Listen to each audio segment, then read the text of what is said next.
বিশ্বের আরও 5টি দেশের প্রবাসী বাংলাদেশিরা ভোটাধিকার পাচ্ছেন। এসব দেশে নতুন করে প্রবাসী ভোটার নিবন্ধন ও জাতীয় পরিচয়পত্র বিতরণ কার্যক্রম চালু করতে যাচ্ছে নির্বাচন কমিশন। এছাড়া ইসি ভোটার হতে প্রবাসীদের অনলাইন নিবন্ধন প্রক্রিয়াও আরও সহজ করার উদ্যোগ নিয়েছে।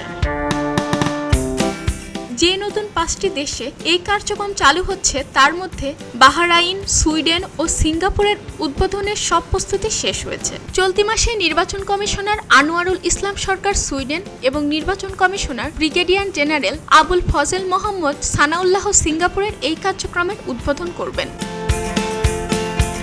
তবে মধ্যপ্রাচ্যে যুদ্ধ পরিস্থিতির অবনতি ঘটায় বাহরাইনের উদ্বোধনের তারিখ কয়েকদিন পেছানো হয়েছে। আগামী মাসের শুরুতে জ্যেষ্ঠ নির্বাচন কমিশনার আব্দুল রহমানেল মাসুদের দেশটির এই উদ্বোধন করার কথা ছিল। এছাড়া নরওয়ে ও ফিনল্যান্ডেও প্রবাসীদের জন্য এনআইডি কার্যক্রম শুরুর পরিকল্পনা চূড়ান্ত করেছে ইসি।